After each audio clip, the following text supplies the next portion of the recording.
Greetings, fellow Watford fans. Omar here, and it's time for the YouOrns 10-minute take on West Bromwich Albion 1, Watford 1.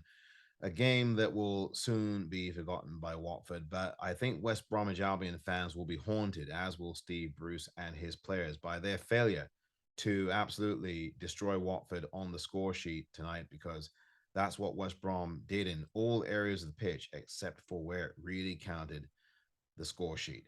West Bromwich Albion dominated this game from start to finish and really should have been home and hosed in this game. Incredibly enough, they trailed in this game to a Watford side that played abjectly, that were shocking in their performance level, and just did not turn up at all on this pitch.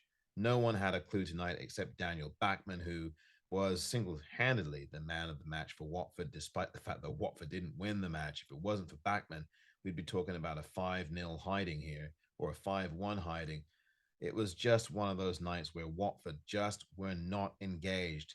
And there could be more nights like this unless Rob Edwards and the brain trust at Watford do something to rectify this situation. The recruiting has been shambolic, and that still is the case. The midfield has been shambolic, and that still is the case. And the defense is shambolic, and that still is the case. Watford did not play football to be proud of tonight. And for those traveling Watford fans, well, they all should get their refund money. They should all be refunded. And it's so interesting because Watford literally stole the money from West Bromwich Albion tonight, as one fan put it to me on Twitter Spaces. Stole their money, stole it from the bank, and really did run away with a game they didn't deserve to run away with in the shape of the point that they got from it. Ismail Assar with the early shot on goal for Watford. It was the only thing Watford did in that first half, really. A shot on goal, but it was a spectacular shot on goal. It resulted in a wonder goal for Sarr, whose skill and ingenuity on the fly in his own half shot the ball and caught the goalkeeper off his line for West Brom and put the ball straight into the back of the net. Really masterclass stuff from Sarr, the goal of the season, no doubt. The problem is Ismail Sarr in the 73rd minute of the game could not do the easy thing, which was to score from 12 yards out. And if he had scored from the penalty spot, it would not have been a deserved lead for Watford at all. They did absolutely nothing in this contest to merit scoring once, let alone scoring twice, which of course they did not do. Sarr's ball was like a pass backwards to his own goalkeeper, except it was the opposition goalkeeper once again. This time, an easier chance for Sarr, but an easier situation for the goalkeeper, who just said, "Thank you very much indeed." That would have been 2-1 after 74 or 5 minutes, and you would have had to think Watford would have hopefully found a way to hold on to those 3 points, but they did not deserve a point, let alone the three. And West Brom will be really scratching their heads into finding out how they didn't get 3 points from this game tonight. The midfield for Watford were shocking and absolutely atrocious.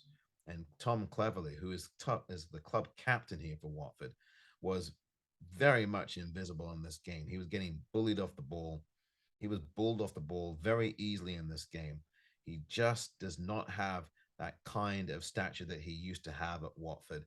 And his best days, sadly, are behind him. Just nobody seems to be telling him that in the Watford inner circle at the minute. Certainly, a lot of the fans tonight have spoken out on social media about Cleverley and really the very poor display he has given. And he's been named club captain.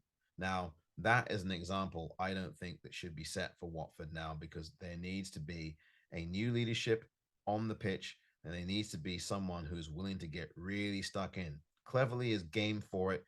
He is someone who fights, but he's just a shell of his former self. He's the shell of that Cleverly that we know and love, the Cleverly who is an absolute pit bull terrier. And that has gone now, and it showed again tonight, getting too bullied off the ball, too easy. It was too easy for West Brom players tonight. They had the rub of the green, and they really just knocked the midfield all over the place. We don't have a midfield. It's not just Cleverly. It's the whole midfield structure, the alignment, the balance is off whack. It's way off in this particular situation for Watford. The defensive balance is off. We still don't have that left-sided left centre back. We don't have a proper back four. We don't have a proper left back on the left back side. Camera must get back on the left. Rob Edwards cannot experiment with a team like this because he's got very little to experiment with as it is.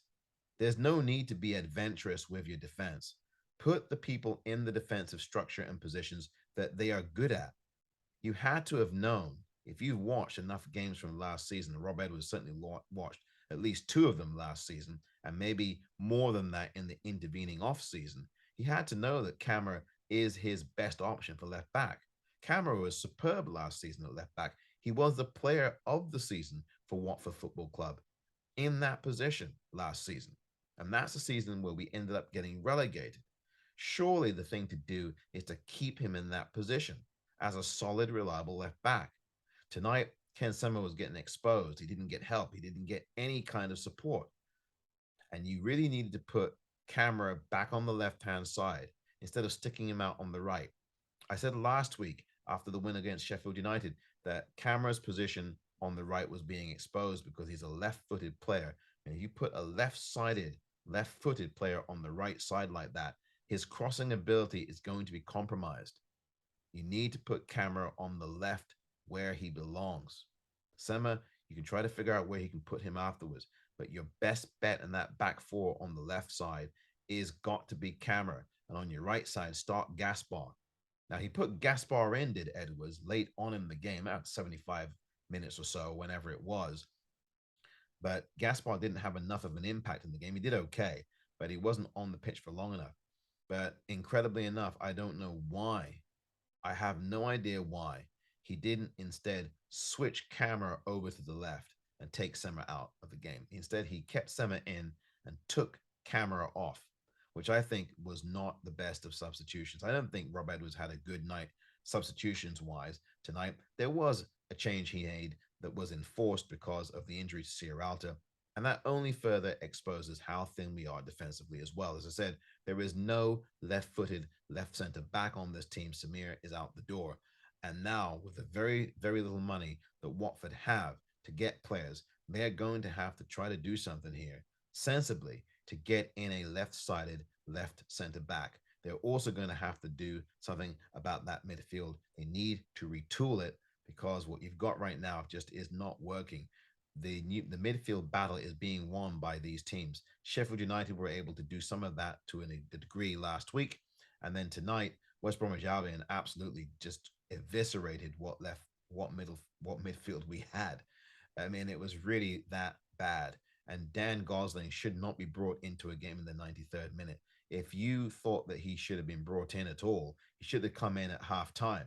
That's when you bring Dan Gosling in. I think Dan Gosling has a bit more to him. He's got a bit more of a warrior mentality to him. He's still got a bit of that about him. You saw how he performed when he was in the championship with Watford. He was useful. He was serviceable. He put in a tackle, which these lads did not do tonight in the midfield at all. It was really poor. Really, really poor. Defensively, again, holes. Sierralta injured. Don't know how long he'll be out for, but it's not a good look right now in our defense. Defensive headers, missed time jumps, not good, not good. You've got two veterans who I think should be replaced. I don't think that Cathcart should be anchoring the team in defense. I think Cabaselli, while he showed you a couple of things tonight, he was not someone I think who you should be starting these games with. There has to be a retooling. Are you going to put Matty Pollock in? Is he going to make it into this team at all? Is he going to get a chance to play first team football for Watford Football Club? Would Matt Pollock done any worse tonight? Could he have done worse tonight? Would Matty Pollock have been a worse option than who you have in that central defensive pairing? I mean, I don't think he would have done any worse. Would he have done worse than this? Where's Domingos Quina? I saw him on the bench. Where's Domingos Quina in these games? Where's Tom Deli Bashiru in these games? Where is he? Where are these players who, if you put them on the pitch, might make some kind of difference? Might give the midfield a bit more dynamism, a bit more snap, a bit more bite to it, a bit of creativity. We know that Loser is presently out of the picture. I think he's just getting back to training this week. This past week he was.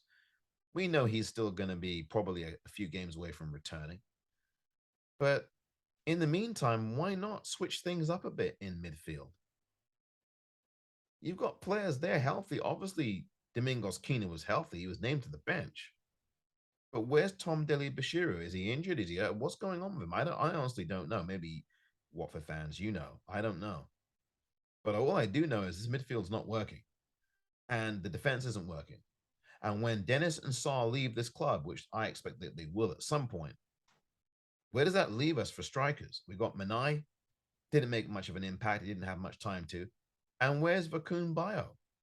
All this fanfare around Vakun Bio being brought to the club, and where is he? Is he hurt?